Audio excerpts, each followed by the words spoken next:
UFC 322. These are the full card predictions and the betting breakdown. I'm looking forward to talking about each of the matchups on this card. So make sure you guys smash the like button. If you're new to the channel, subscribe.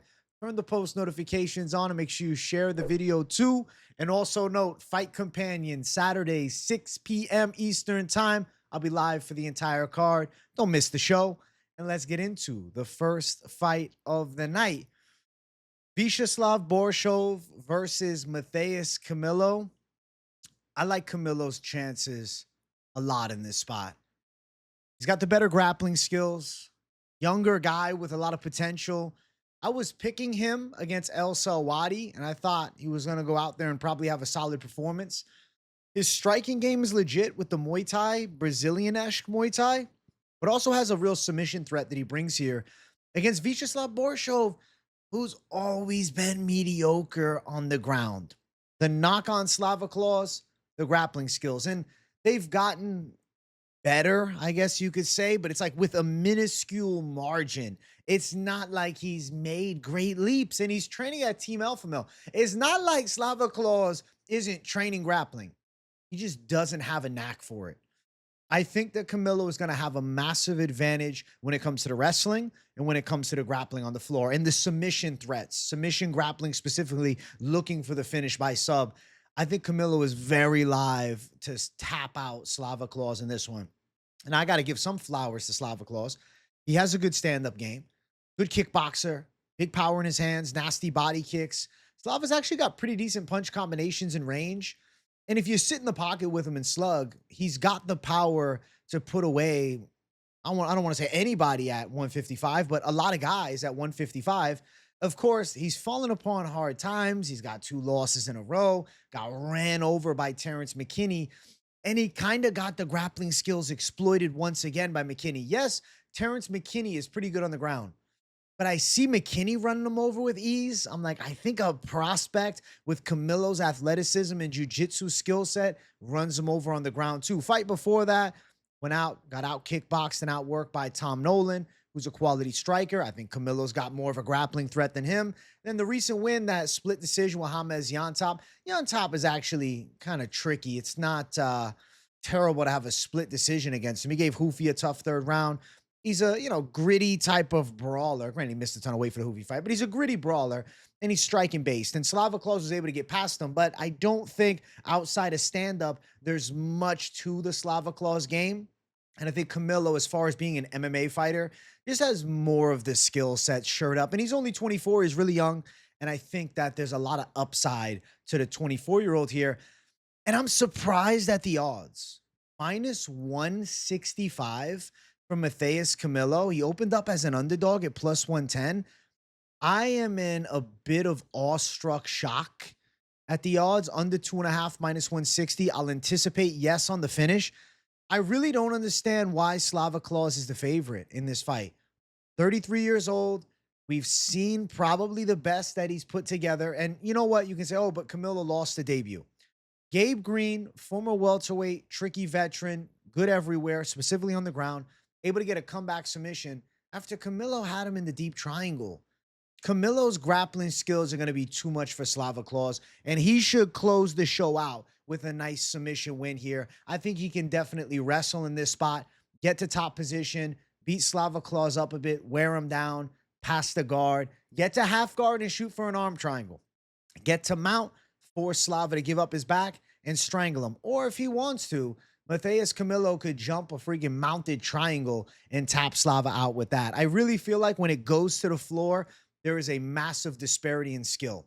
Slava has pretty good stand-up, but I don't think he's vastly superior to the striking skill set of the athletic Brazilian-style Muay Thai that he has across from him on the Camilo side. So for me, Matheus Camilo seems pretty good to go. I'm surprised he's a dog here. I like that he was, scheduled to fight in El Salwadi. You can take it as a red flag. Oh, man, he was supposed to fight at 321. Now he has to wait a couple weeks. I take it as a green flag. Guy's in shape, been in camp, 24 years old. I ain't worried about the weight cut.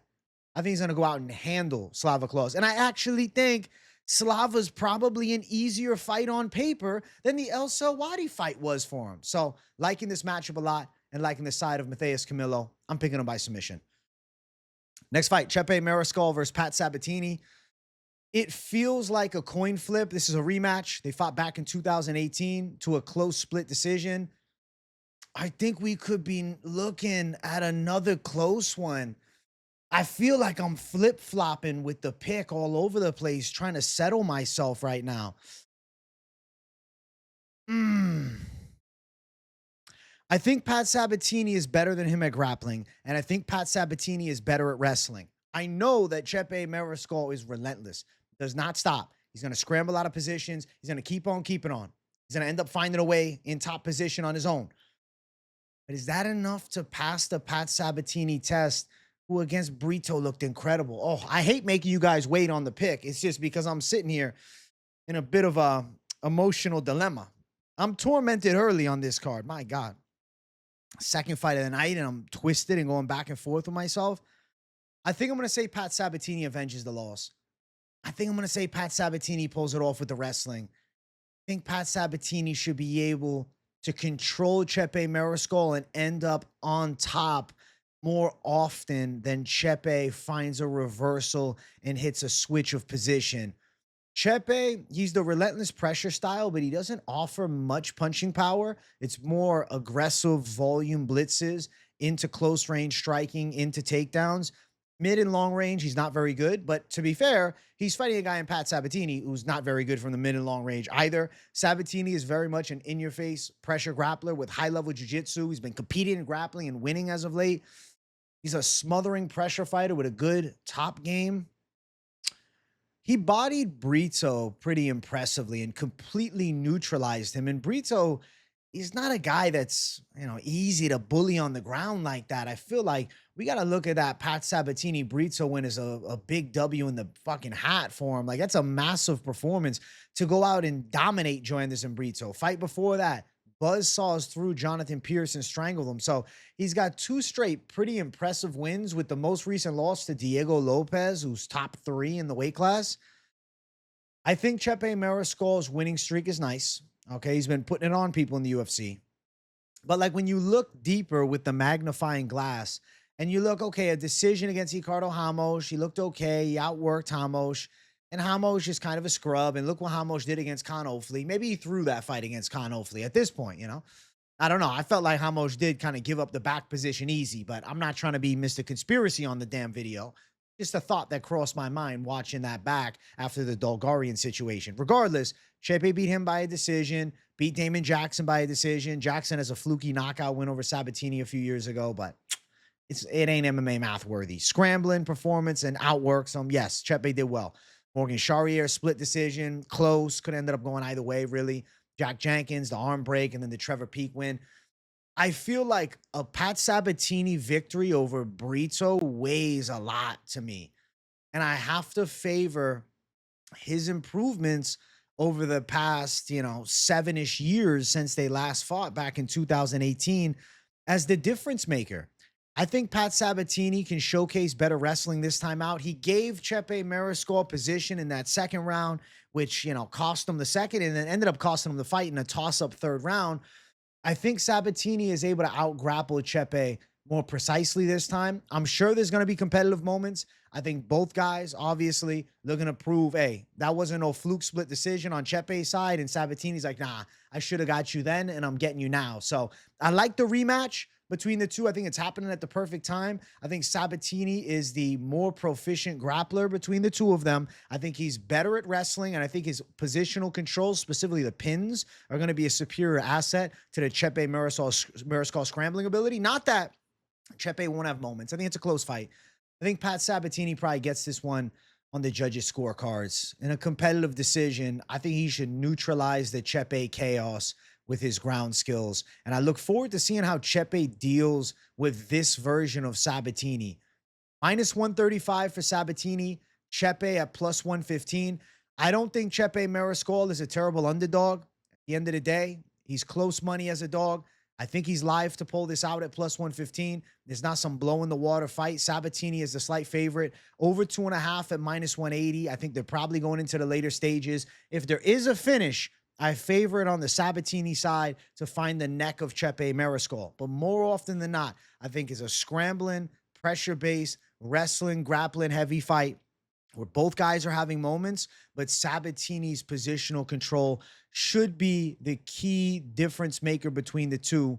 And I think Pat Sabatini is going to go out and win this fight. I'm going to ride with the Sabatini side to go out and pull this one off and beat Chepe Mariscal in the rematch. I see him out grappling him in a close one here. Next fight on the card, Malcolm Wellmaker versus Cody Haddon.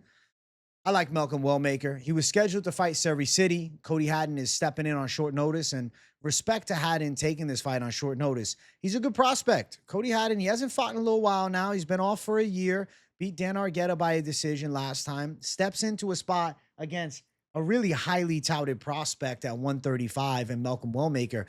I think this is a bit of a mistake for Haddon because he's 8-1 as a pro, 1-0 in the UFC. And it's like, let's take the chance against Wellmaker.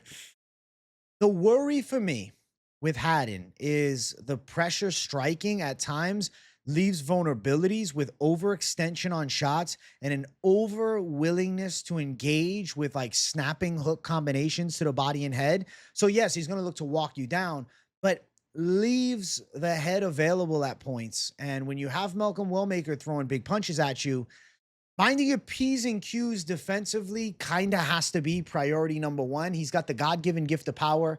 He's got very fast hands, and he does have just very accurate and precise shots that he throws. I feel as though Haddon is going to try and wrestle here. He does have a pretty solid pressure wrestling game and could definitely mix in some takedowns here against Malcolm Wellmaker, and we're going to find out at what level can Malcolm Wellmaker defend takedowns. How does he fare against a Cody Haddon who's most likely going to mix it up on the feet to then engage in the takedown? If Wellmaker's takedown defense holds up, which I'm going to predict that it does, I really think that his power is a big difference maker. Specifically, though, it's not just punching power, like blistering, crazy power shots and a knockout. It's the fact that Malcolm Wellmaker is a precise boxer. He also has snapping low kicks. He isn't just a wild gunslinging puncher that just headhunts. He can mix it up with the hands. He's got very good timing on his shots. As Haddon enters range, I think that he's very susceptible to counter strikes from Malcolm Wellmaker, who's very comfortable with his hands and rips punches at a high level. And I feel as though Malcolm Wellmaker should find that Cody Haddon chin. I think Haddon, over willingness to brawl at times, could cost him, specifically if Haddon is unsuccessful on takedowns, or even if he gets a takedown or two. But if Wellmaker is able to get back up to his feet, and then it's turned into a bit more of a striking fight, and Haddon is then forced to be predictable into the takedown attempts, I really see Haddon getting thudded up with big shots, and I think he'll be a sitting duck for the power shots of the gifted hands on the Wellmaker side. I'm going with Malcolm Wellmaker to win. I'm predicting him by knockout. I have to believe in the side. The striking has looked phenomenal so far. The power is second to none. The precision is second to none. And he is definitely somebody at 135 pounds that you got to watch right now. And I can't pick against that. Haddon, to me, is just too wary of getting hit, okay? Too wary in this spot of getting hit. Not meaning he's too wary, like he's too nervous to get hit. I'm too wary on the side of Haddon's hittable. So to go out and pick him when he's going to get caught with some big shots against a guy with the type of power that Wellmaker has just seems like a potential recipe for disaster here. So I'm going to go with the side of Malcolm Wellmaker, and we're going to find out everything. We're going to find out, how does he deal with a guy in Cody Haddon who can push a wrestling pace, who's got pretty good cardio, who can mix it up on the feet, who seems to have a pretty good chin. I think Wellmaker probably still shuts his lights off. He's a much better athlete, and I'm going for the superior athlete. Minus 140 for Wellmaker, plus 120 for Haddon here. Let's see. What do we got for the over-under? Over 2.5, minus 135. Under, plus 115. I'm going to favor the underside. I'm going to favor the side of Wellmaker going out and getting the knockout win. He's been putting people to bed in violent fashion, and he's looked incredibly precise with his punch power. He has also gone long before. This is one element of Malcolm Wellmaker that I want you guys to know. It's not that he doesn't have cardio. He went 5 rounds against Taylor Moore, who's got an ugly record, but the guy's a longtime journeyman vet. I think Malcolm Wellmaker is going to have the gas to, if need be, go all 3, but also the gas to wrestle defensively hard for 3 rounds if need be as well, and turn this into a striking fight where maybe he has to win in a bit of a brawl and he doesn't just buzzsaw through Haddon. I think Wellmaker is going to show us an evolved skill set if Haddon can push him there, but if not, I think Haddon's getting flatlined. And I'm going to favor Malcolm Wellmaker to win by knockout at some point in the 3 rounds. I think the knockout power is too much. Haddon's been off a year. I see him very live to get caught cold in this fight, and we're going with Wellmaker by knockout. Next fight on the card, Roman Kopylov versus Gregory Rodrigues. I'm going with Rodrigues. We're going RoboCop to get this one done. I like Roman Kopylov's kickboxing a lot. I'm a fan of Roman Kopylov's style. He's slick from distance. The master of hand-to-hand combat in Russia. He's defensively sound in grappling and clinch fighting. Then he has a nice long jab. He has snapping kicks to the body, even dangerous to the head as well. He's a precise straight puncher.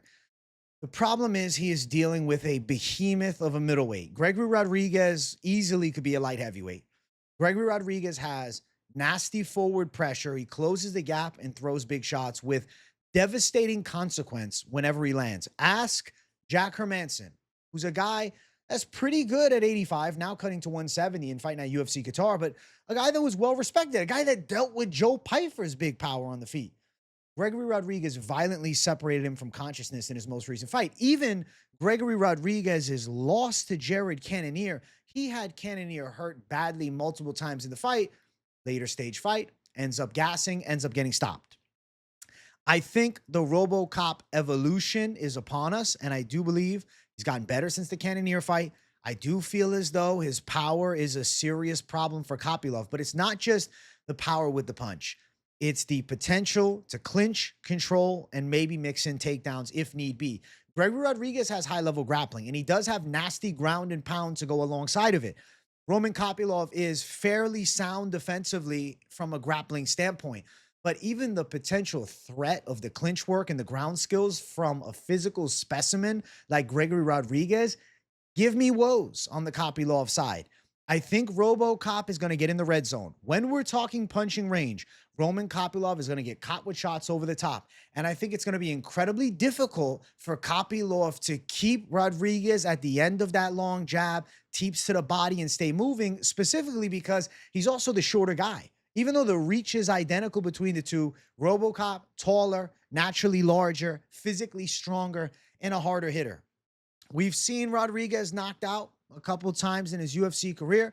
Been caught by big punches, even, several years back on Contender Series. Man, I think RoboCop has been putting it together, and his offensive power with his punches is devastating. Kopylov has precise punches, but not that level of punch power. And I think Gregory Rodrigues is going to be able to deal with Kopylov's straight shots and kick game. I think he's going to be able to back him up, make him uncomfortable, rip him with big punches against the cage. RoboCop loves to have opponents pinned towards the cage and ripping big punch combinations against it. I can see big shots getting through. I think Kopylov is at his weakest as he's pushed on his back foot and then is near the cage as he's circling. We saw in the last fight from Roman Kopylov, he was outdogged, outworked, and outpressured by Paulo Costa. I will say this. I think Gregory Rodrigues has better punch power than the side of Paulo Costa. I think there's more consequence when RoboCop lands than when Costa does. More of a one-shot knockout artist, whereas Costa has some power, but he's more of an accumulation of volume of big shots type of guy. I'm going RoboCop, and I think he's quite live to separate Roman Kopylov from consciousness, and I wouldn't be shocked if he showcases close-range elbows in the clinch, maybe even some trips against the cage. I'm going RoboCop, and I am going to predict that he knocks out the side of Roman Kopylov here. Minus 160 for the side of RoboCop in the slight favorite status. I agree with him being a slight favorite here. You have to favor the side of his punch power. Does it go over 1.5? I feel like it's a sweaty over 1.5. I would say fight to, end inside distance or under 2.5 rounds, probably on the safer side, though the consequence when RoboCop lands is so devastating that it could be at any moment in the fight. First round, I will tell you though, Kopylov's footwork and speed from distance could keep him safe. Now, when I say safe, in a survival state and safe, not necessarily knocking out Gregory Rodrigues, but avoiding the big barrages long enough where he's able to survive that early onslaught and those early big storming power punches. But I think eventually Roman Kopylov is going to be caught up with some big shots. And I think the chin is going to be put to the test. And I think Roman Kopylov is going to get knocked out here. We're going for the side of Gregory Rodrigues. And I'm going to predict that he chins Roman Kopylov in a pretty violent fight at middleweight. Next fight on the card, Bo Nickal, Rodolfo Vieira. Bo Nickal is in an attempt to save his career at this point, okay? If he loses to Rodolfo Vieira, I think he should just call it wraps and get back to wrestling at a high level and look to chase some type of Olympic run. I'm picking Bo Nickal. With all that said, I think Bo Nickal can deal with Rodolfo Vieira. Please do not be deceived by Rodolfo Vieira's last fight, where he was able to outstrike Tresean Gore and start to believe that he's some high-level boxer. Rodolfo Vieira has okay hands, especially for a guy that is a Brazilian Jiu-Jitsu world champion. But he is by no means a precise, power-hitting puncher. He has decent straight shots, and when dealing with a very basic guy in Tresean Gore, whose game is built on explosive shots, and for the most part, tight gillies and ninja chokes, yeah, Rodolfo Vieira can shut that type of guy down and end up shocking him with an outstriking. Bo Nickal has elite-level wrestling. Bo Nickal is very good from top position. Don't get it twisted. Don't fall against the side of Bo Nickal and start to have serious doubts on what he can do because the Ritter was able to melt him. Especially because the Ritter's coming off the loss that he had against Brendan Allen. It's easy to overlook that Bo Nickal actually had top position in that first round and had a couple of moments. Yes, he eventually was broken and badly TKO'd with body knees and broken bat. I'm telling you, broken bat against Renier the Ritter. It wasn't a good look. But he didn't pull around the Rousey. He didn't disappear. All right. He's looking to come back. And it also, to me, is an interesting fight in the striking department between the two because I think Bo Nickal is faster and more athletic than Rodolfo Vieira. I think Bo Nickal could catch Rodolfo Vieira with head strikes. I think Bo Nickal could knock Rodolfo Vieira out with big punches. I also believe that Bo Nickal could engage in grappling here and control from top position and work a bit of ground and pound. Just because Rodolfo Vieira has the world-class BJJ credentials does not mean that when they hit the mat, Bo Nickal is not live to do some good work from top and avoid the submission threat on the opposite side. I feel as though Bo Nickal can grapple with Rodolfo Vieira in MMA. On the mats, with the gi on, fuck no. Even no gi, no. But this is MMA grappling. And with some strikes involved, I think Bo Nickal's hands and some peppering shots from top could do him fairly well. Now, you've seen some performances. Cody Brundage stopped the takedown, eventually pulls off the submission, right? Quick knockout of Val Woodburn, right? Pulls off a buzz through of Jamie Pickett, kind of need him the balls early. His wins aren't great. Out kickbox Paul Craig, and then obviously Renier de Ritter broke him. But I'm still thinking about Andre Petroski giving a kickboxing lesson to Rodolfo Vieira. And I think that Bo Nickal can strike at least to the level of Andre Petroski, maybe superior to that. Rodolfo Vieira is still pretty basic in the stand-up. He has a good chin. I think Bo Nickal might have to go 3 hard with him, but I think he could land bigger shots. I think he can work him against the cage, mix in some takedowns. I think Bo Nickal could outwork him, have a faster pace and an output, and mix in some grappling in the fight, get on top of Rodolfo Vieira and stifle the guard, maybe pass the half guard, avoid some type of Kimura attempt from bottom from Rodolfo Vieira. I think Bo Nickal should bounce back here. Best case scenario, Bo Nickal knockout. And I don't think it is a crazy feat for him to go out here and chin Rodolfo Vieira. Now, you might look at Rodolfo Vieira's resume and say, bro, but he's never been knocked out. Okay, but Cody Brundage still badly dropped him in their fight. I think Bo Nickal's live for a KO. I think he can actually showcase some hand speed in this fight. And I think that his speed advantage is going to be pretty evident in this matchup. And I feel like Bo Nickal might put a performance out that has some people maybe jumping a little bit back on the bandwagon. Now, if he goes out and wins a decision, as I feel like a lot of people are going to predict that he does, okay, then it's like, well, he just beat Rodolfo Vieira. What is Bo Nickal? I think Bo Nickal could knock Rodolfo Vieira out, potentially. I think a KO or a decision makes the most sense, but I'm just sitting here telling you, I'm not going to be surprised if Bo Nickal is the first guy to chin Rodolfo Vieira in the UFC. We saw him caught against Cody Brundage. I think Bo Nickal could land a fast power strike and drop Rodolfo Vieira. And I wouldn't be surprised if the 36-year-old is looking up at the lights at the end of it and Bo Nickal pulls off a sensational KO. So I think I'm going to go out on a whim and I'm going to lean towards Bo Nickal knocking him out. I think Rodolfo Vieira is still a little bit slow with the retraction of punches after he throws. And I could see Nickal's athleticism and hand speed as a way inside. Closes the gap, lands a big thudding shot. Down goes Rodolfo Vieira. Won't surprise me here. I'm going Bo Nickal. Minus 230 for Bo Nickal. I like the chances. I'm willing to go out on a whim and lean towards the knockout and have some faith in him. Plus 100 for an under 2.5. I'm curious what the knockout prop's going to look like. I won't be shocked if he stops Rodolfo Vieira. I think he's a superior athlete, and I do think you're going to see a bit of a strike speed and a strike power advantage as Rodolfo Vieira is shut down by former elite level wrestler Bo Nickal, who gets it back on track. I still believe in Bo Nickal at this level. Is he the next world champion? I've always felt that was way too soon to say. But does he beat Rodolfo Vieira? Hell yes, he does. Next fight on the card, Gerald Meerschaert versus Kyle Daukaus. Give me Kyle Daukaus. I feel like Meerschaert is kind of found out at this point, you know? He's 37. Bro, he's got 20 pro losses, so of course he's found out at this point. He's lost 3 in a row, and he got knocked out bad last time against Oleg Jacek. And it wasn't even that long ago. A little less than 3 months ago, Nickal Oleg Jacek destroyed Gerald Meerschaert on the feet. Holy shit. Kyle Daukaus is coming off of the biggest win of his life, taking a short notice opportunity, fighting against Michel Pereira. I believe it was the China card. Let me double check, but I'm 99% sure. Was it the China card? Yes, it was. It was UFC Shanghai. Took that fight on short notice, stepped in, and annihilated Michel Pereira in the first round. Kyle Daukaus is a tricky striker. He's also a southpaw. Where I'm going with this, Nickal Oleg Jacek was able to buzzsaw through Gerald Meerschaert with the hands. He's a southpaw too. I think that Kyle Daukaus' boxing is underrated. I think Kyle Daukaus has some sneaky punch power. And defensively, he's always been a sound wrestler.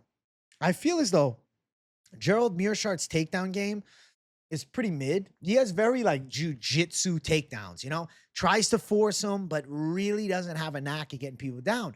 The way that you have seen Gerald Meerschaert pull off some wins, Edmund Shabazian nearly knocks him out, blows his wad trying to get the stoppage. And then he out-grapples Bryan Barberena. Barberena is one of the worst grapplers ever in the 170 and 185-pound division, okay? Bryan Barberena had no grappling, all right? He was mid on the ground. Maybe enough for Sage Northcutt, but like, come on now. GM3's recent losses. Rainier the Ritter buzzsaws through him in a competitive fight, actually. To be fair, you know, Meerschaert looked okay there. Brad Tavares beat him by a decision, failed all the takedowns. I think Meerschaert was, 0-8 on takedowns, and then destroyed by Oleg Jacek nearly 3 months ago.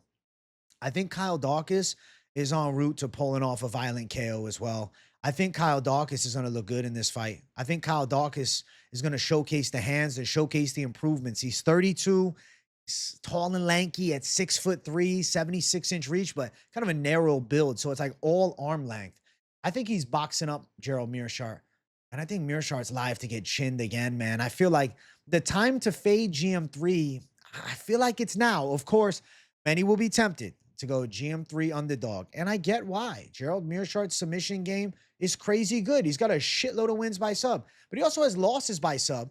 And Kyle Daukaus is also known for a pretty good ground game. So from a defensive standpoint, I don't really think Meerschaert can take him down. I don't think Daukaus is stupid and is just going to go blow his wad trying to knock GM3 out. I feel like he'll land a big shot and then he'll let him up. Or maybe he follows him down and throws some ground and pound, but I don't think he pulls an Edmund Shabazian and gasses himself out trying to do it. I feel like Kyle Daukaus should look pretty good in this fight, and I think Daukaus is going to get another UFC W and start stacking some wins on this UFC return. I was impressed with the hand speed last time and the power, and I think Gerald Meerschaert's getting dusted. Plus 285 for GM3 as a big dog. Again, minus 350 for Kyle Daukaus. Let's see here. Over a round and a half, minus 155, under plus 135. I think we're going under 2.5. I could see under 1.5. I think Kyle Daukaus' hand speed is going to be a difference maker. I think his punch power is legit. Watch for the check right hook. Gerald Meerschaert is just a sitting duck for headshots, and he holds his guard low for the most part. Not very quick with the hands, not very good with the wrestling. The real only way he wins is if Daukaus gasses himself out looking for the knockout or gets caught in something stupid on the ground. And I'm going to say that the 20 pro fights Daukaus has and the nice win streak that he's on, he's won 5 in a row. I think the momentum in his favor, he goes out there and wins against an aging Gerald Meerschaert. I'm going Daukaus for the W. Next fight on the card, the ladies going after it here. We have Angela Hill versus Fatima Kline. I'm going with the side of Fatima Kline. I have been high on this girl since the UFC debut. When she was booked against Jasdavicius, I thought she had a chance. I was wrong. She lost that debut. But I think she's still a really blue chip prospect. Now she's at 115 and she's destroying girls. Took out Dudakova, knocked out Melissa Martinez with a nasty head kick. Fatima Kline is slowly, or not really slowly at this point, fighting Angela Hill. She's kind of quickly running up the ranks and like en route to becoming a top 15 contender. She has very high level grappling skills in the back pocket and does have good offensive wrestling, but her stand up game has really started to come together. Especially you're seeing it with the knockout last time against Melissa Martinez, who's a relatively good striker. Fatima Kline looks sharp on the feet, and I know that she has good takedowns, and I know that her grappling skill set positionally is very sound.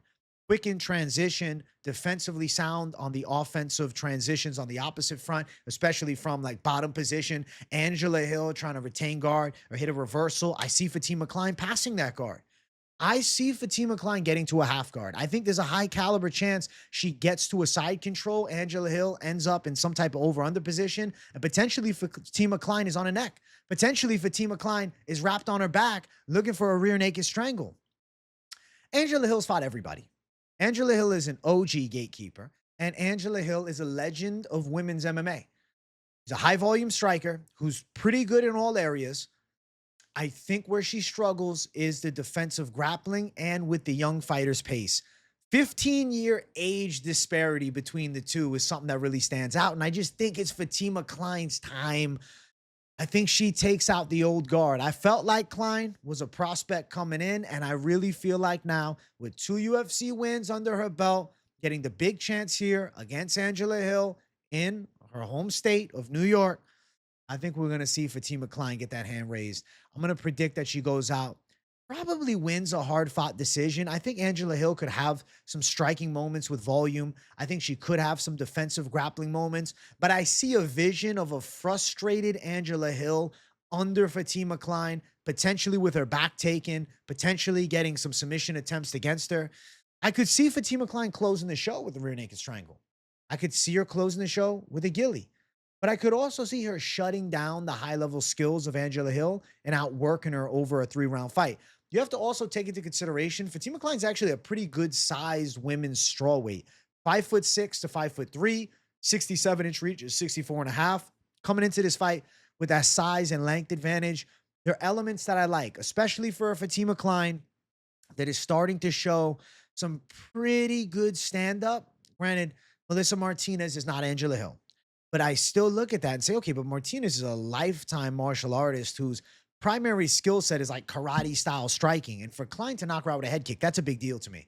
I think Fatima Kline's pretty damn good. And I think she's going to shut down Angela Hill. Probably en route to a decision, but wouldn't shock me if she ends up getting a finish by submission as well and really puts the division on notice here. Minus 450, Fatima Kline, bit of a fat favorite, a bit of weight on it at minus 450. Angela Hill plus 350 as the dog. Let's see.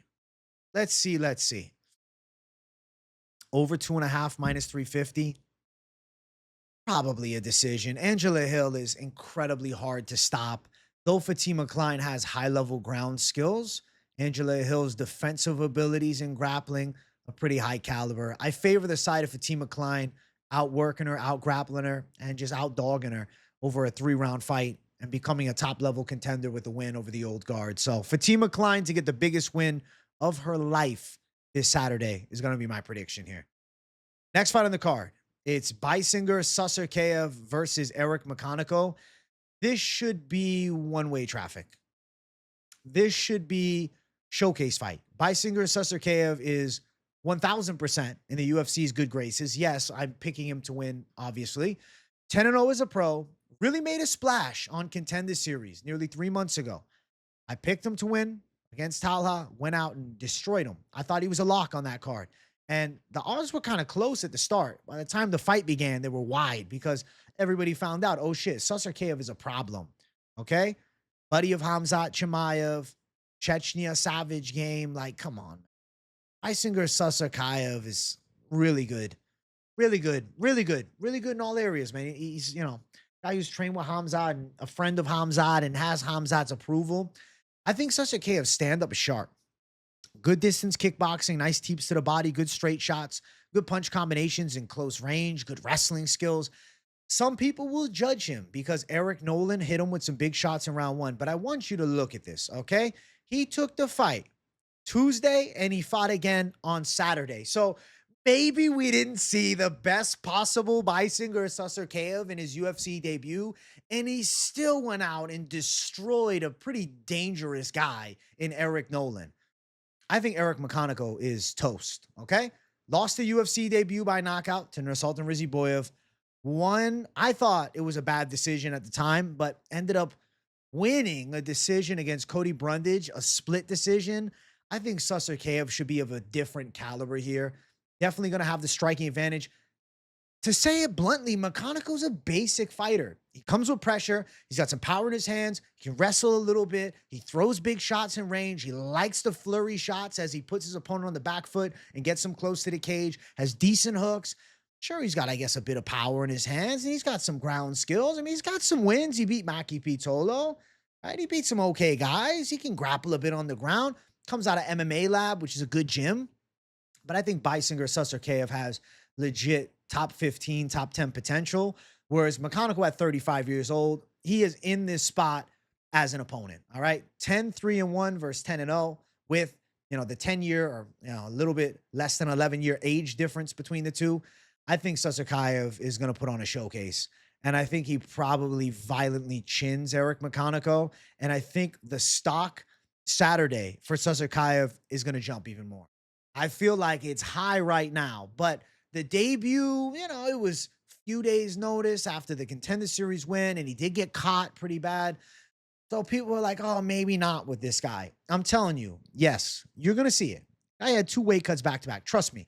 Beisinger Susurkaev is going to put it on Eric McConico and put a showcase performance out and make this look pretty easy. I think it's going to be one of those, oh, shit, this kid really is that good. Minus 800 odds, the bookies agree completely. They're not saying, hey, I don't believe you. Let's do it at minus 250. No, minus 800. And at open, it was 6-1. So, yeah, wide odds. McConico plus 575. Let's see what the over-under is. Under 1.5, minus 195. I lean towards this fight. Under 1.5. I definitely think this fight is very live to win in the first 2 rounds. I like Susurkaev to win in the first 2 rounds. I think he wins inside distance. First idea is knockout. If you look at Susurkaev's game, I mean, he has 8 wins by KO, which is 1 submission, and McConico's 3 losses, all knockout losses. I really think Susurkaev is going to chin Eric McConico, and I think there's a really high chance that he wins by knockout. Of course, on the gambling side, you might see a minus 200, minus 300 tag for the KO, which is not all that appealing. To find plus money, you might have to bet Susurkaev by knockout in round 1 or potentially even round 2. I think he's live to put McConico away in the first, but it wouldn't be crazy if it's a second round KO either. But I think within 10 minutes, Beisinger Susurkaev chins Eric McConico and continues to build the hype and move on to 11-0 in a complete mismatch of a fight, because that's what it truly is. Let's jump to the next fight. Ladies featured prelim. Erin Blanchfield, Tracy Cortez, 2. They run it back. Erin Blanchfield gets it. She lost the first time against Tracy Cortez in a close and testy split decision. I think you could have scored it for her. And she was young back then. I mean, look at the age difference between the 2 girls. 5-year age difference. She was a baby fighting against Tracy Cortez. She was like 19. Cortez was 25. Erin Blanchfield is a problem, okay? Erin Blanchfield is a girl that has some real title challenging potential. And I think her ground skills are quite strong. Now, she's hungry to get back in the octagon. If you guys remember, she was supposed to fight Maycee Barber. That fight got canceled right before they walked out. Maycee Barber had a seizure, they said, maybe a panic attack, whatever. Last fight for her was against Rose Namajunas, but she was in camp and scheduled to fight against Maycee Barber. Obviously, that fell through. She's definitely disappointed. She wants to stay active, but she's young, 26. She can take a year off and come back looking better than ever before. Tracy Cortez on the opposite side, coming off the win over Viviane Araujo. To be honest, she exceeded expectations, I think, against Araujo. Was able to shut Araujo's game down pretty nicely, and especially in Araujo coming off an upset win against Corinne Silva, there was some positives to take away. I mean, Erin Blanchfield has decent boxing. She's a good wrestler. She's got good cardio. She works pretty well from top position with good positional control, a little bit of pepper and ground and pound. If it gets back up to the feet, she's confident. She comes forward. Like, she has solid skills in all areas, with the wrestling being one of her best assets, for sure. But on the opposite side, Erin Blanchfield is just the definition of a problem, okay? She is a grappling phenom, strong on the ground, takedown game, very good, top control game, very good, submission threat, very good. She almost hit some arm bars the first fight against Tracy Cortez.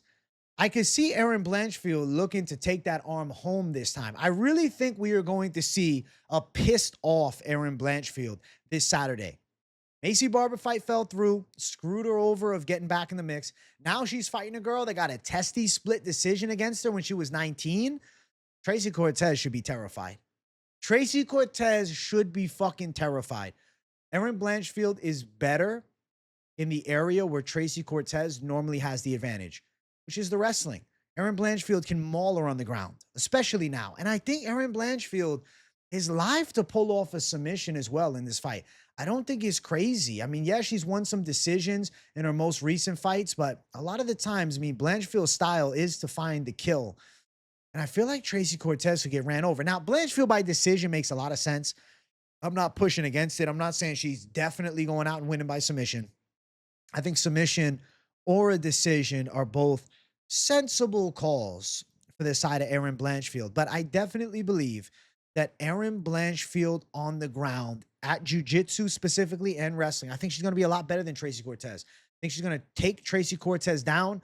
I think she's going to frustrate her. Tracy Cortez on her back. I think Erin Blanchfield is going to look to rain down some ground and pound. I think she's going to look to smash, pass, and pull off the finish. As long as this fight goes on and it's on the ground, I do think Blanchfield's first priority is going to be finding that finish by submission. She's not a lay and pray grappler. She's a girl that looks to get to dominant position and stop fights. I think she is very live to pull off a submission against Tracy Cortez. Decision makes the most sense. It's women's MMA. Cortez, obviously, also good on the ground. And I just think Cortez is getting stifled in this one. Cortez also, most recent loss, Rose Namajunas tuned her up. And then, obviously, Erin Blanchfield had her way with Rose Namajunas a few months later. I think it's Erin Blanchfield's fight to win. And I see her getting the avenge of the loss for sure. And I honestly am pretty damn confident. Like, as far as women's MMA goes, if there's a girl that I can consistently have some confidence on when picking, you know she's going to get in the face, you know she's going to press forward, you know she can grapple, you know she's got cardio, it's none other than Erin Blanchfield. Minus 240, Erin Blanchfield, plus 205 for Tracy Cortez. I'm intrigued to see what the submission line is going to look like. We'll see on Propaholics Thursday, and maybe we'll see before then. Minus 425 for the over 2.5. Definitely could go into the later stages, and Blanchfield could outwork on the ground, pin her from top position, get a little ground and pound going, competitive scrambles, but Blanchfield winning the majority of them and taking on the cards. But I like the idea of cold-blooded Blanchfield living up to the nickname and stopping Tracy Cortez in this one. I want to see that. I want to see Blanchfield hit her with the arm bar this time. Nasty crank on it, forcing Cortez to tap, you know? Showing that mean streak to her. I think Blanchfield's going to put the division on notice here in this fight. And I think she goes out. And I think she is live for the sub. I'll say submission or decision here between the two, but something's whispering in my ear.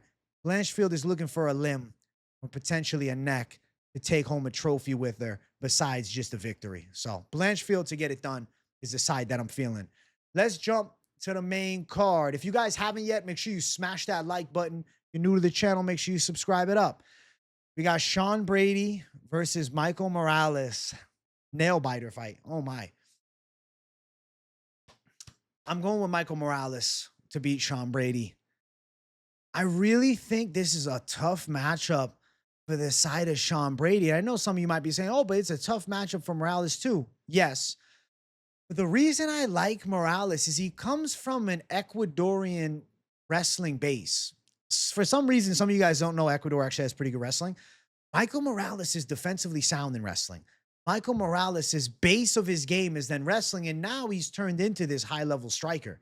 Very fast hands, very long arms, good knockout power, big punch combinations, fast jab from the outside, but also confident to come forward and throw big shots. And there is a serious consequence when he lands. Look at Gilbert Burns getting melted. Like, Gilbert Burns was broken, okay, when he fought against Michael Morales. He got thudded up against the cage, fell over once, got back up wary, and then just got beat on and fell over again. I was like, I'm good.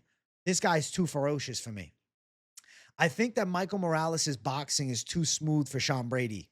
We saw Belal wear on Brady on the feet and TKO him standing.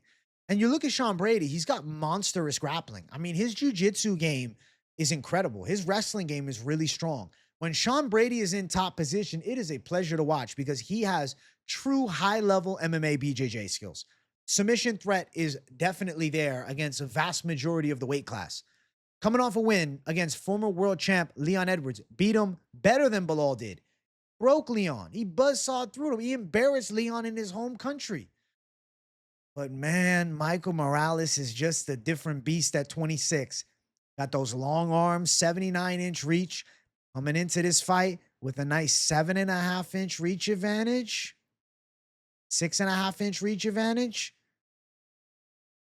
From distance, Michael Morales' boxing is going to work. And if Sean Brady is forced into a striking fight with Michael Morales, I see Sean Brady getting knocked out here. Now, if you're on Team Brady, you know you got to pepper this guy with some shots and then mix in a takedown and get his ass down. But if Michael Morales' takedown defense holds up, which I anticipate it is going to, I think Sean Brady's in big trouble as they strike. I think Morales is too fast. I think Morales is too sharp with the punches. I think he has too much power. I think he's too slick with the hands, and his accuracy is there too. He's 18-0 as a pro right now. With the base of wrestling is why I like him to win. You know, I think you can fall victim to falling into this belief that, you know, Michael Morales is, you know, a striker first, but his bread and butter was defensive wrestling. Or really, it's just wrestling, but defensive wrestling. Morales has got good ground skills. Sean Brady has buzzsawed some people, and he ran over Leon Edwards, but it's a Leon Edwards post-championship. A Leon that got broken by Belal Muhammad. You got an undefeated, undeterred Michael Morales who's 18-0, undefeated in the UFC, coming off back-to-back first-round knockout wins. And then you also have him with a 6.5-inch reach advantage and a big strike speed advantage to go alongside of it. Though Sean Brady's boxing has surely improved since the Belal Muhammad fight, I do not believe that with the hands, he can compete with Michael Morales. I think he's going to be knocked out on the feet. I see it. Sean Brady, a little bit short and stocky, comes with the blitzing shots, and Morales is just countering him with clean punches, and Sean Brady wilts to the power strikes and goes down and gets knocked out. He needs this fight on the ground, whereas Morales, I can see stopping takedowns. I can see Morales pinned up against the cage, using good clinch defense, fighting out of the position, switching the position, landing big shots on Sean Brady. If Sean Brady can't buzzsaw him on the ground, and let's say he gets him down, but then Morales is right back on his feet, and we're in the striking realm, I just think the power is going to be too much. And I think the hand speed is going to be the ultimate difference maker. And we got a reach advantage like this and an undefeated prospect like Michael Morales is. I will not pick against that. I'm going with Michael Morales to knock Sean Brady out and giving him his second pro loss and another L by KO. This is just a really bad matchup for Sean Brady. The UFC doing him zero favors, giving him Michael Morales here. As far as the odds for the fight, Michael Morales is a plus 130 underdog. Opened up as a slight dog too. Line just moved, plus 124. Michael Morales is a dog out here against Sean Brady. Now, of course, resume-wise, I understand. But looking at the styles they both bring to the table, Brady has to get to the takedown. He has to get to the top position. He has to keep the position. He has to threaten with the ground and pound, threaten with the submission. That's damn hard to do against Michael Morales, especially when he's going to have a lot of space to work. I think Michael Morales is showing Sean Brady some nasty hands. Brady minus 150 as the favorite in this fight. I think he's getting done in this one. I think this fight does go under 2.5 at plus 149. And I'm going to predict Michael Morales lives up to the hype and knocks Sean Brady out. And I think he's live for a first-round KO. Could it go later? Absolutely. Could Michael Morales win a 3-round back-and-forth fight, defending takedowns, and maybe even shocking Sean Brady and ended up in top position? Absolutely. I see Michael Morales handling this one. And the official prediction, knockout, and I see it within the first 10 minutes of this fight. And I think it's live for a first-round KO as well. Next fight on the card, Beneil Dariush versus Benoit Saint Denis. I'm going Benoit Saint Denis.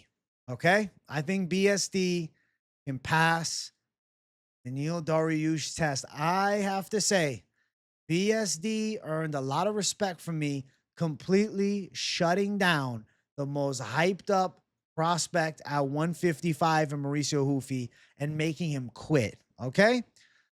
The side of Benny Dariush is coming off a nice win against Money Moicano, and I picked him to beat Money Moicano. Dariush was doubted a bit in that fight. He was initially supposed to fight Money Moicano on the card where Islam Makhachev ended up fighting Moicano. Obviously, Moicano went up. They rebooked it. It happened. Okay, Dariush decision. Good ground skills. Good control. But let's not act like the chin was not a red flag. He got dropped by a right hand from Money Moicano. That worries me.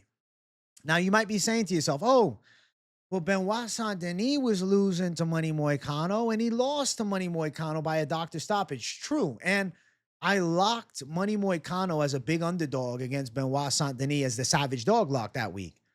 It was a doctor stoppage. And I was grateful that the doctor stopped the fight after Moicano did some nasty damage to Benoit Saint Denis. But there's two elements of the fight.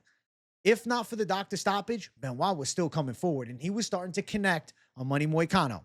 Second element of it, that was, I need the money. I cannot afford to lose Money Moicano. The Dariush win was against post-championship Moicano.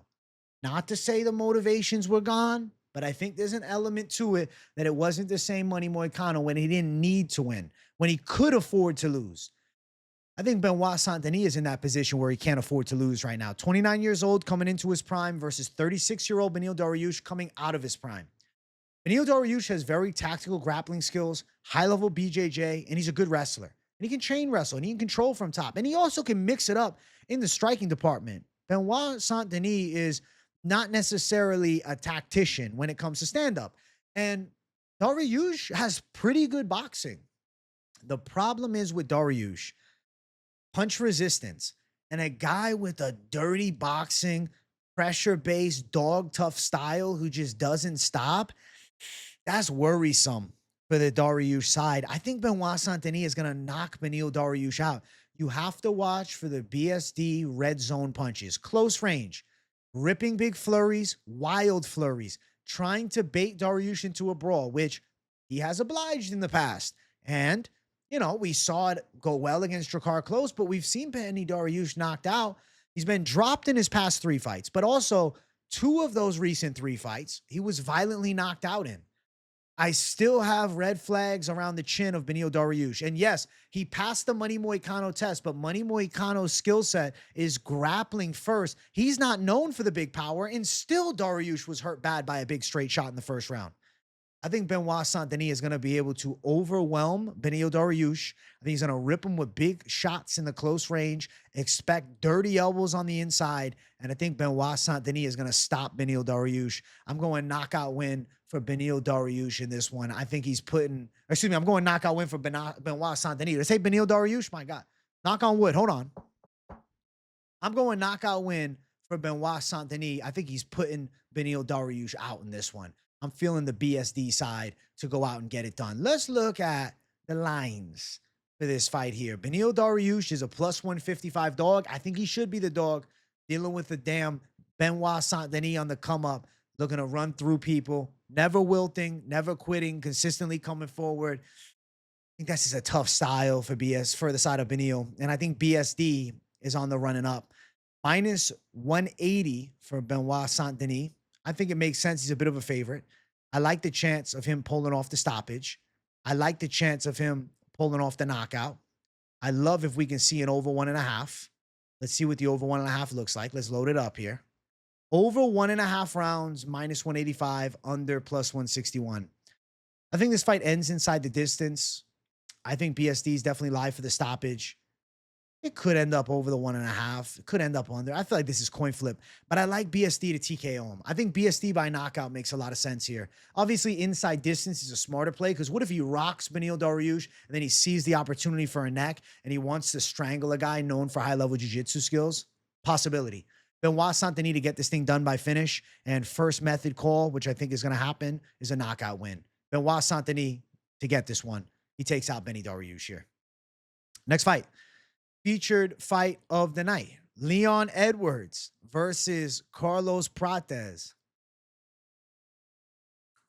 I'm picking Carlos Prates. Yeah, I'm going Carlos Prates. I feel like Leon Edwards, there's the red flag around which Leon shows up. Mental lapses and just getting outworked in fights. And then obviously the fifth round late against Bilal, you look at the positives of the ground and pound. There were some nice shots that landed. But that last fight, I mean, he looked half asleep against Sean Brady. And of course, it was like, oh, well, the card was at a bad time for UK fighters. We can use excuses, or I can just look at the evidence on the table. I think that Carlos Prates' striking matches up pretty well with Leon Edwards for the simple reason that Leon Edwards does not offer much of a power threat offensively with the stand-up. He offers very good precision, very good range management, and very technical kickboxing. Dangerous from distance, picks his shots fairly well, southpaw stance with good body teeps, sharp kicks to the legs. I feel like Leon Edwards is going to be a bit of a puzzle early for Prates. But the issue I have with Leon Edwards is the lack of the consequence with, big power versus a Carlos Prates who's, kind of the opposite to that. Prates is a stalking power hitter looking for violence. Muay Thai, tattle around his chest, comes from the Muay Thai base, has very heavy leg kicks, has big power in both hands. Watch for the check right hook over the top. Watch for the straight left. But you also have to be wary of Prates' danger in the clinch. Leon Edwards has technical clinch skills, but he doesn't offer a big knockout chance on the inside. Prates, the way he put out Charles Radke, nasty knee to the body. I could see big body knees landing. Elbows to the head landing. Coming off the spinning elbow against Jeff Neal, which was insane. And then after it, Lerone Murphy knocks out Aaron Pico with a spin elbow, which that's also insane. Back-to-back chaos. But Carlos Prates has more danger on his side than Leon Edwards does. I'm intrigued by the matchup. It's a 3-round fight. Could Leon Edwards stay at distance, poke the bear, stick to moving, maybe even timing some takedown attempts, getting on top of Prates, controlling a bit on the ground? But we haven't really seen Prates showcase a deficiency in grappling. Prates' takedown defense looks pretty damn good. And he's got 15 minutes to hunt down Leon Edwards. I think Prates will have some big striking moments in the fight.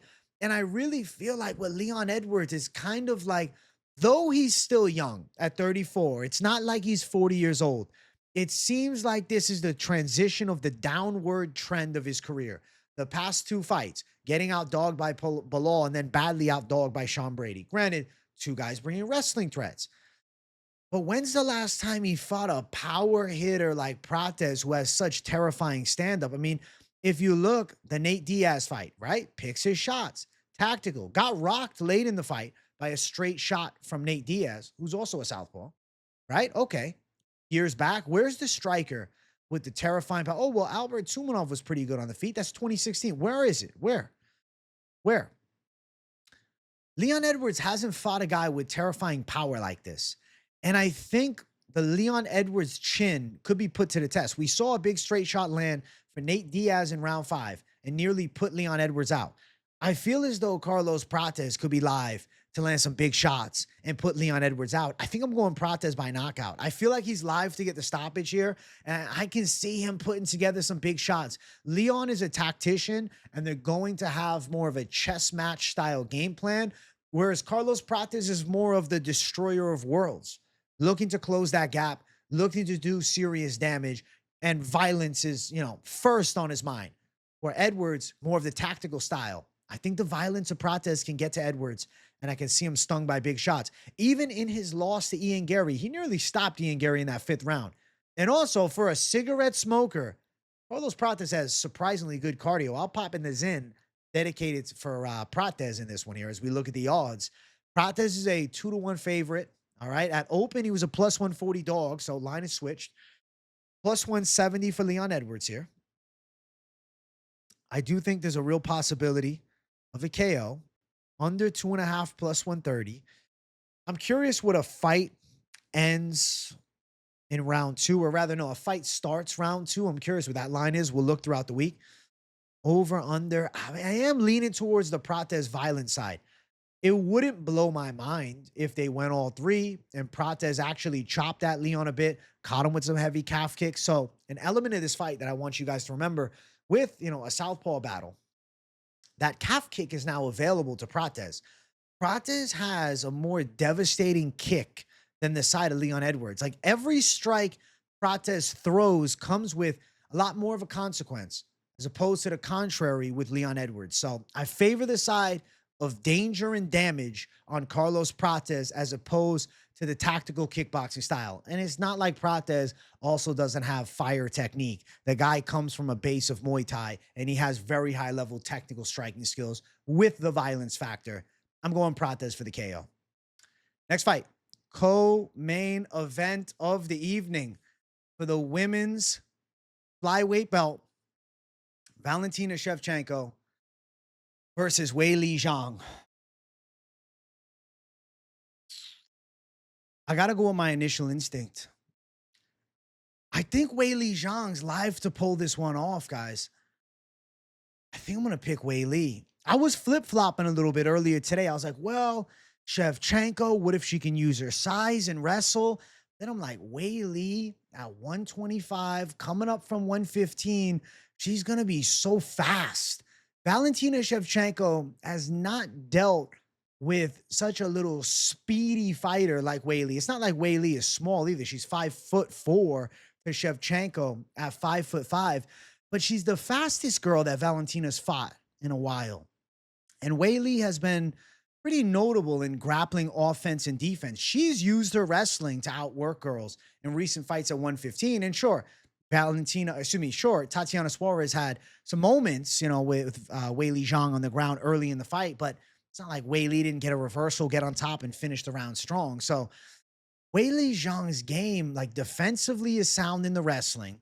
Offensively is sound in grappling. She has good punch combinations with accurate strikes. She's faster than Valentina Shevchenko. It's a year younger, and there has been signs of a Valentina Shevchenko slowdown for a while now. It started back in 2022 against Talia Santos, where she got close split decision, and then lost to Alexa Grasso on the comeback L. Grasso pulls it off. Draw with Grasso in the fight after the fact, little controversial. Still, Grasso got a draw. Then shut Grasso down with the grappling game after 3 fights. Finally pulls off the win. Wins a close decision against Manon Fiorot that, could have ended up going either way. Now she takes on a completely different style. Fiorot, the long-range striking, right? Distance striking. Weili, fast in range. Multi-shot combinations. Good in all areas. The tricky fight, man. I can see Weili's speed being a nightmare for Valentina Shevchenko. I can see Valentina Shevchenko even losing some of the grappling exchanges between the two.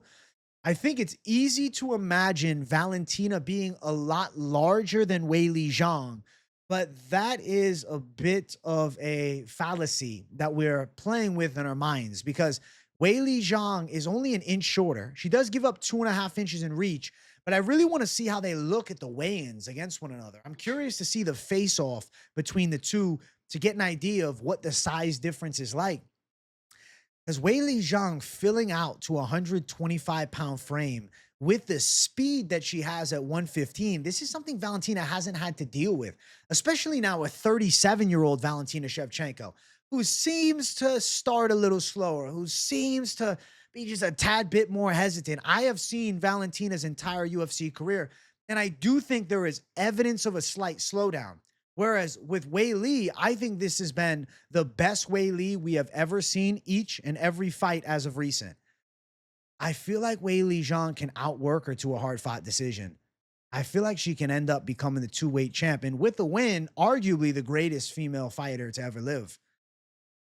I'm wondering how Valentina's body kicks are going to work and if Weili can catch kicks and put Valentina on her back.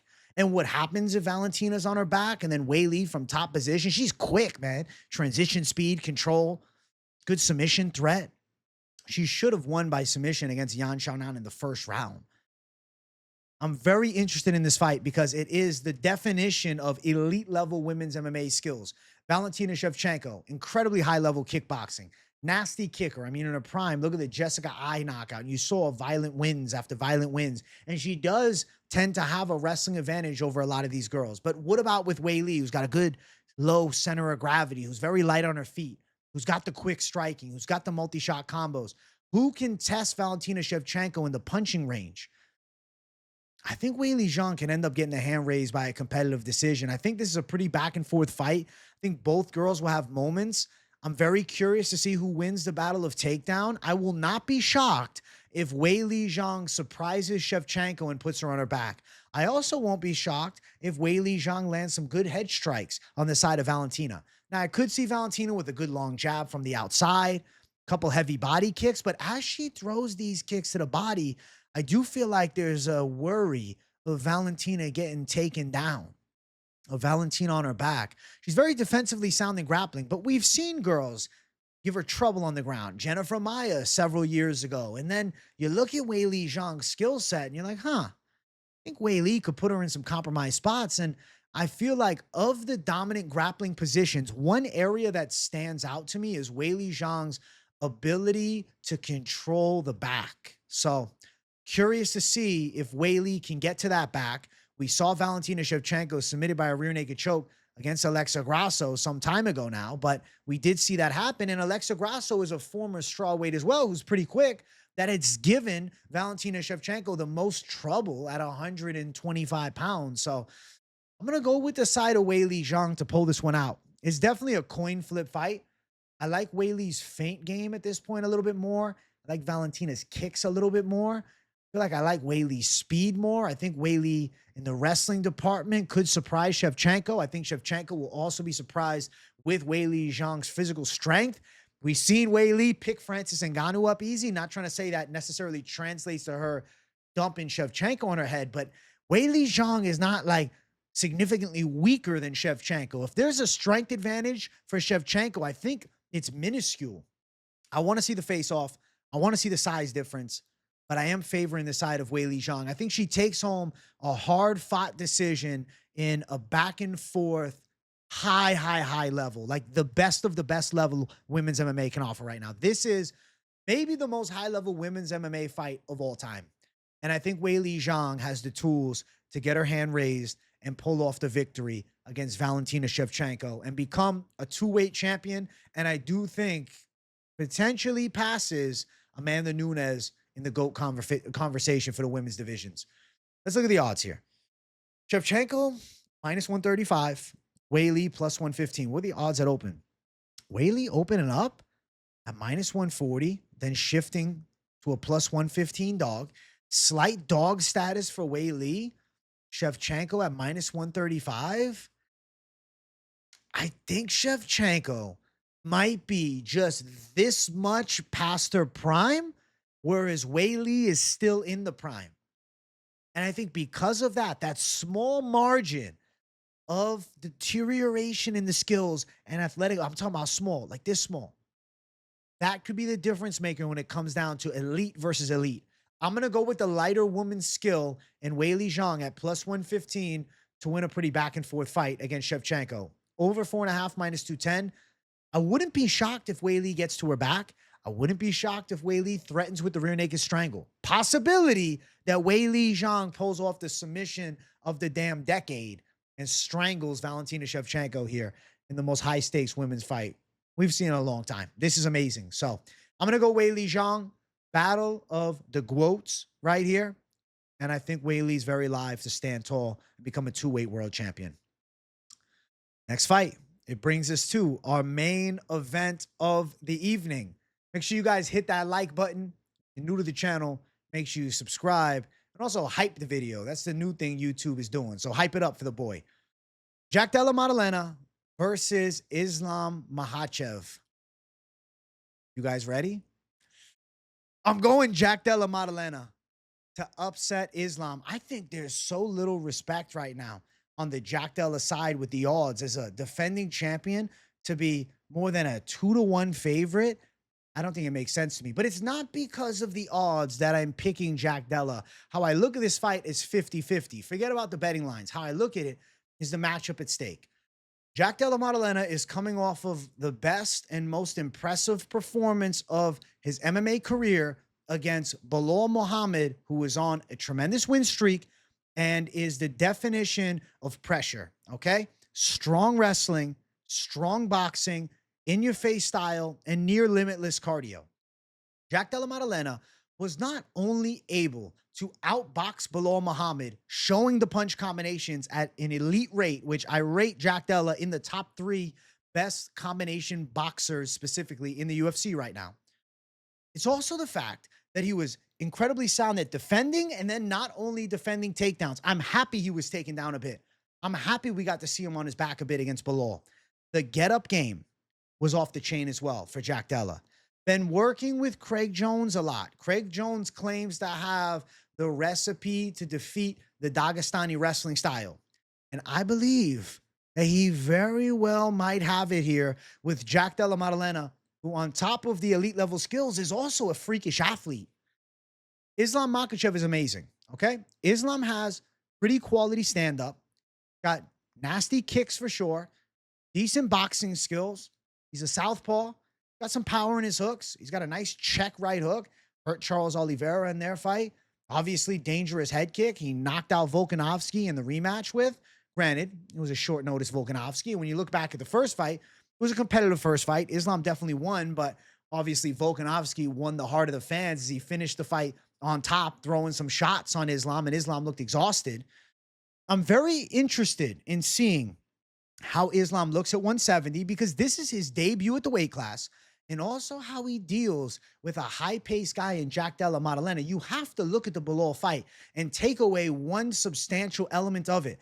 Jack Della Maddalena was able to break the man known for breaking everybody at 170 with the relentless pressure and cardio. And Jack Della was beating Belal up badly in round number 5. Sure, got taken down a little bit, but found his way up to his feet with relative ease too, then continuing to unload big shots as Belal's busted open.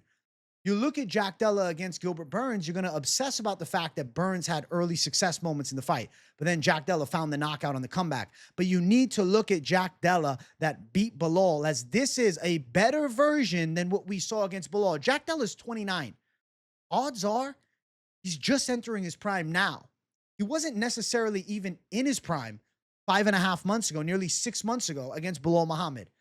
Now at 29 years of age, I think we're going to see the best version of Jack Della Maddalena ever. And with the high caliber boxing that he brings to the table, I think he can thud up Islam Makhachev with punches. At times, notice Islam Makhachev leaves his feet behind as he throws shots. In doing that against Jack Della Maddalena, he is going to be a sucker for some counter strikes. And Islam Makhachev's chin, Adriano Martins, long time ago flatlined him. I think Jack Della's punch power could get through in this fight. And it's not just about the stopping of the takedown. Islam is very live to land a takedown, 2 takedown, maybe even 4 takedowns in this fight. It's about what does Jack Della do when he's on his back. He tends to hit the switch quick, and if he ends up in a compromised spot like half guard, does also have a nasty scramble ability to get back up to his feet. Now, of course, if there's one aspect of the grappling that you need to be wary of substantially more against Islam Makhachev than you would be against Belal, it is the Darce choke, the front headlock, the submission threat. Islam is a better submission specialist than the side of Belal Muhammad. But I have faith that Jack Della Maddalena's grappling defense is pretty legit. And I think Jack Della's stand-up game is going to show out in this fight. I think the punch combinations are going to be a big deal here. And I think you're going to see a pretty serious differential in hand speed between the two of them. And Jack Della Maddalena putting some punch combinations together, catching Islam Makhachev, wearing him down, slowing the pace. I think Jack Della Maddalena could be live to knock Islam out. I will also go out on a whim and say I do not believe that the punches Belal Muhammad was able to eat with that iron chin he's got, Islam would do the same. Coming up from 155, I don't think he would. I think Jack Della Maddalena finds a way to pull this upset off. I think it could definitely be a fight where he's in compromised spots and has to fight out of bad positions, but I think his relentless pressure can get to Islam Makhachev. And I see a possibility of a later stage stoppage for Jack Della Maddalena with the boxing combinations. Maybe round 4, potentially even round 5 as Islam slows. Let's say the takedowns have failed him a bit coming into round 2 and 3. Let's say he gets a few throughout the fight, but doesn't have a substantial amount of control time and doesn't get to any truly dominant position where he nearly has Jack Della Maddalena stopped, and he's forced to try and hold the position, dealing with a very scrambly Jack Della, which continues to dwindle the gas tank bar. And then as Jack Della rips him with big punch combinations, including some big shots to the body, we have Islam slowing and fatiguing, and Jack Della building as the fight goes on as the younger man as well. And then Jack Della rips him with some big shots and puts him away. I'm going Jack Della Maddalena to pull the upset off in this fight. Jack Della also has a knack for being able to keep fights more in the center of the octagon, whereas Islam Makhachev is going to need Jack Della towards that cage. Islam's best takedowns are against the cage. Of course, he can shoot takedowns in the open mat, but in doing so, the telegraph of those open mat takedowns, I see Jack Della with a high chance of defending them and then coming back with big shots. And consequence, every time Islam shoots and fails from the open mat, he needs to pressure Jack Della backwards. He needs to get him up against the cage. He needs to wear on him against the cage. He needs to, at points, outmuscle him a bit. And he's the smaller man coming up, whereas Islam's entire UFC career, he was the bigger guy. Islam had the weight advantage at 155 always. Always. Always. Considered a weight bully by many. At the end of the day, he was making the weight. He was able to become a world champion. This is his first fight now at 170. Jack Della's going to have an inch on him in height and 2.5 inches in the reach department. With the boxing chops that he has, even a minuscule difference in reach, that small margin could be enough for Jack Della to find some big success with shots here. And I'm going to predict that Jack Della Maddalena defends the welterweight belt and takes out one of the all-time Dagestani greats in Islam Makhachev and holds the throne at the top. We're going Jack Della Maddalena for the upset. And I'm excited as hell for this fight. Plus 210 for Jack Della Maddalena. Islam Makhachev at minus 250. It's just too much sense on the Islam side. Minus 250 favorite. Oh, well, he'll get Jack Della down. He'll sub him on the ground. I think Jack Della Maddalena has got the goods, man. He's been preparing for this fight against Islam probably since before he ever heard about Islam moving up in weight. I'm sure he's watched all of Islam's fights. And with Craig Jones, they got the Wizard in the back room looking to avenge Volkanovski. There's pride of his whole damn country on the line in this fight. And I think Jack Della defends the throne with some pride. I'm going with the Aussie. I'm going with Jack Della Maddalena. He also has some Italian blood in him too. So I'm riding with my guy to take home a win. And I think he's live to win by KO. KO for Della Maddalena sitting at lucky number plus 420. That's something you're interested in. I'm going to go Jack Della by knockout. Could it be a 5-round war? Absolutely. Could it go the distance? Definitely. I think Jack Della Maddalena ends up on the right side of it. I see more significant shots. I do see enough significant shots to put Islam away. Islam's last fight, I mean, it was a fucking breeze to a win against Moicano, who then lost to Benny Dariush after. Before that, it was a back-and-forth one against Poirier a year and a half ago. And yeah, he clearly won. What is Poirier? Jack Della Maddalena is a different level than that. Win against Volkanovski, sick high kick, but it was a short notice Volk. First Volk fight, nearly 3 years ago, pushed to the brink. 2 out of the 3 judges scored at 48-47. And then a W over Charles Oliveira 3 years ago. Nice win. Got him to the ground after the counter hook. He dropped him. It was a nice performance. But I'm just saying, guys, I think Jack Della Maddalena is the now. And I think he's pulling off the biggest win of his fighting career and a legacy victory against the great Islam Makhachev. And I think soon we'll be saying the great Jack Della Maddalena. Since Contender Series, I said, man, this guy's got a special boxing flow. And it's a pleasure to watch. And seeing how well he started to defend the grappling onslaught and seeing the Bilal fight, I have to favor Jack Della Maddalena to pull off the upset in this one. I'm going with the welterweight champion. I'm going with JDM. I hope you guys enjoyed the full card predictions for UFC 322. This is the card of the year. I'm so excited for it. Make sure you guys tune in throughout the week with a ton of content. I'll be live every day. My birthday's on Wednesday, so definitely give me some early birthday wishes in the chat. I hope you guys enjoyed the full card breakdown. Be sure to smash the like button. If you're new to the channel, hit subscribe. Turn the post notifications on, and don't just leave them on personalized. Put them on all so you don't miss a video or live stream. Also, hype the video. That's a new thing YouTube has. Keep showing the boy support. W in the comments if you got nothing to say, but I want the debate to begin. What do you got in the championship fights? Are you going Weili Zhang? You going Shevchenko? You going Jack Della Maddalena? You going Islam Makhachev? I want to hear from you in the comments. And then, of course, about any other fight you guys can chat about as well. And I'll be sure to be checking the comments all week. Nothing to say? W in the comments to boost the algorithm for your boy. Thank you all for watching. Much love. And I see you in the next one. Peace out.